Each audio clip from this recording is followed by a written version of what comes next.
Hello and welcome to this Thursday edition of WION Sports with me, Digvijay Singh. We are excited about the first major of the year, and that is going to be our top focus. Yes, the 2023 Masters are underway. The first groups are already out on the course, and the heavy hitters are coming up in just a bit. The Masters are golf's most prestigious event, and the tournament also features the smallest field at any major at below 100.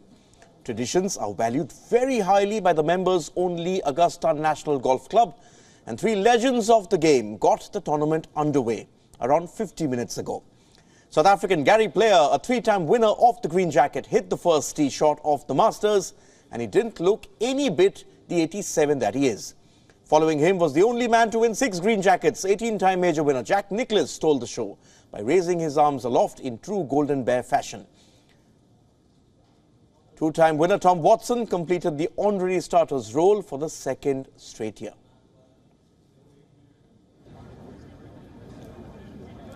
"19 former champions are chasing the green jacket this year, and the presence of 18 live players has spiced up the build-up. But it is the rivalry between Scottie Scheffler, Rory McIlroy and Jon Rahm that has captivated the sport over the last few months. And the top 3 players in the world start as favourites.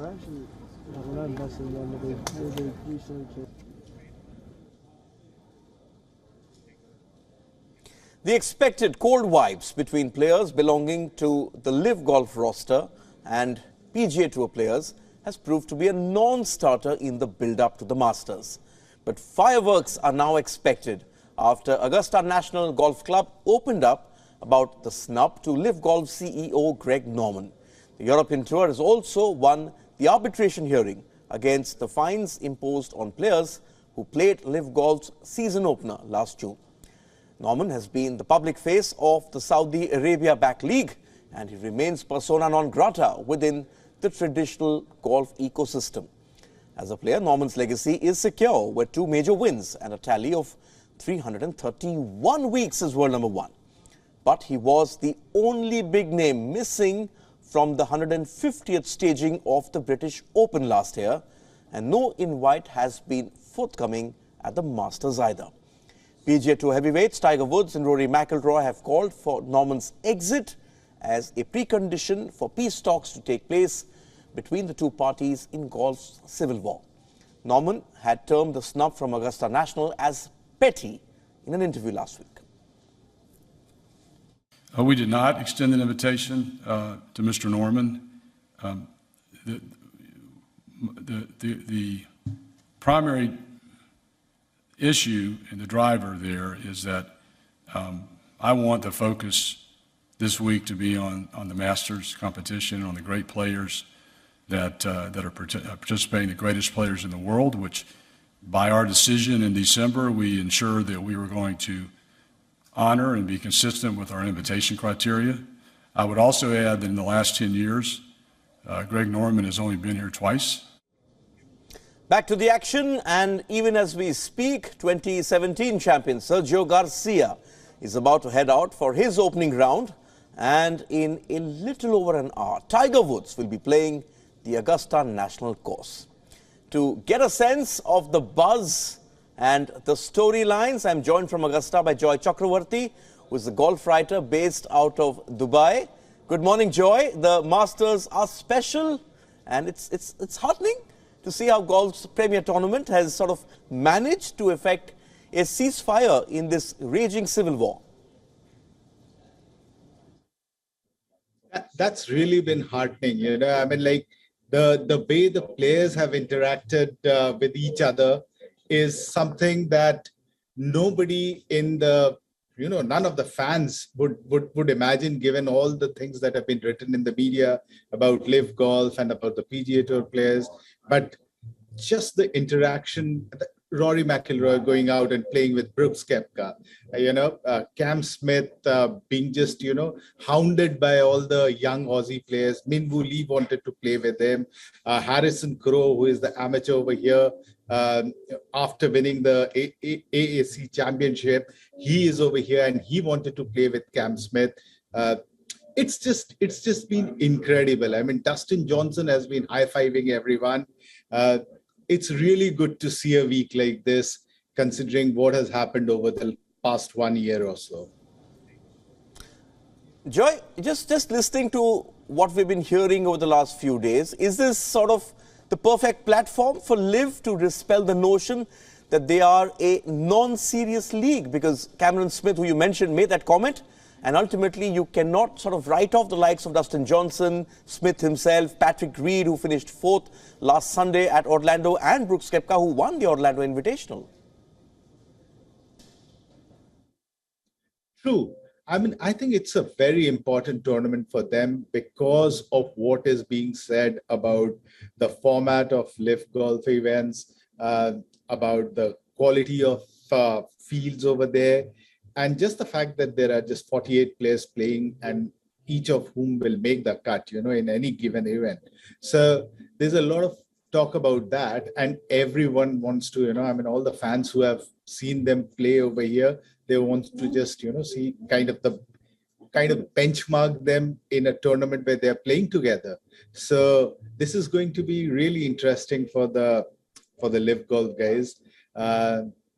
Some of them are in great form, as you said, and Brooks Koepka is one of the favorites, if not the overwhelming favorite, but he is really one of the top 5-6 guys to look for in this tournament. And you can never, ever discount Dustin Johnson in a big tournament.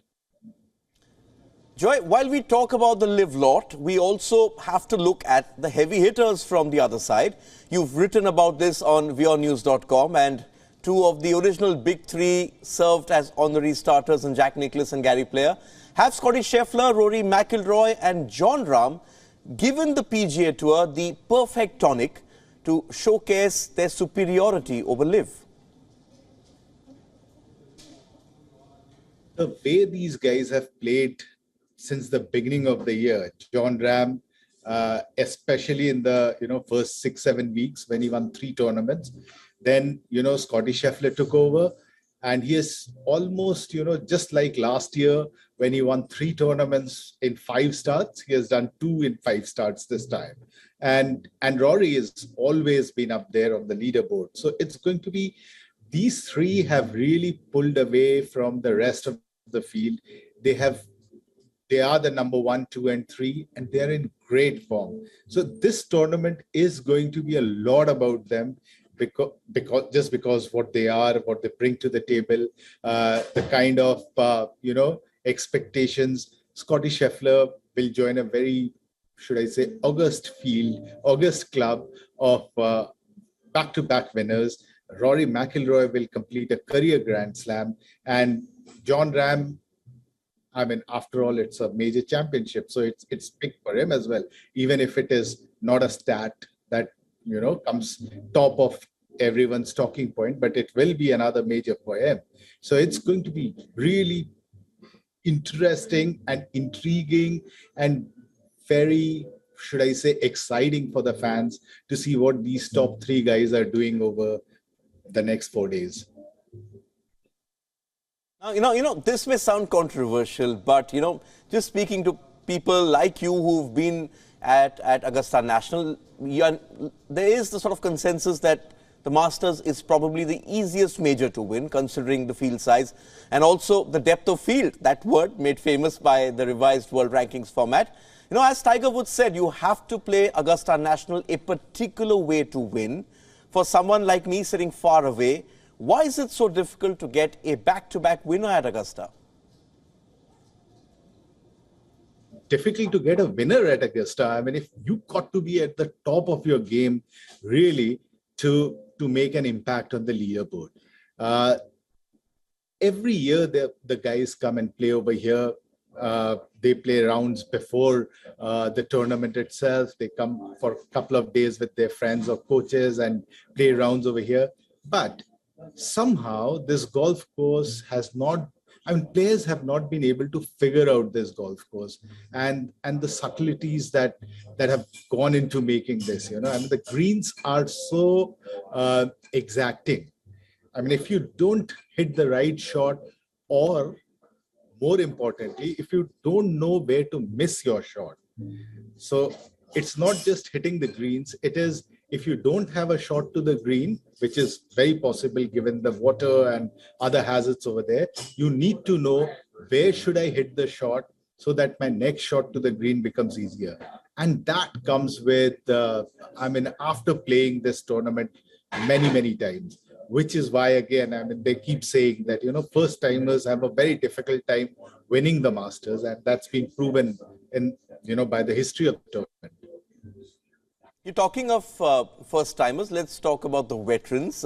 You mentioned Tiger Woods. His return has obviously created a buzz. There's also the return of Phil Mickelson. But is there a general feeling out there that these are sentimental appearances, or does the knowledge of Augusta National make them contenders? This is Tiger's 25th start. Phil Mickelson is going to make his 30th start.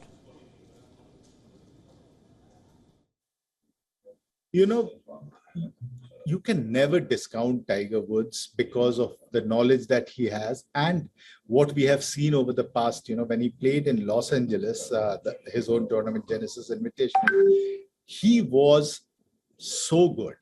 His game was right up there.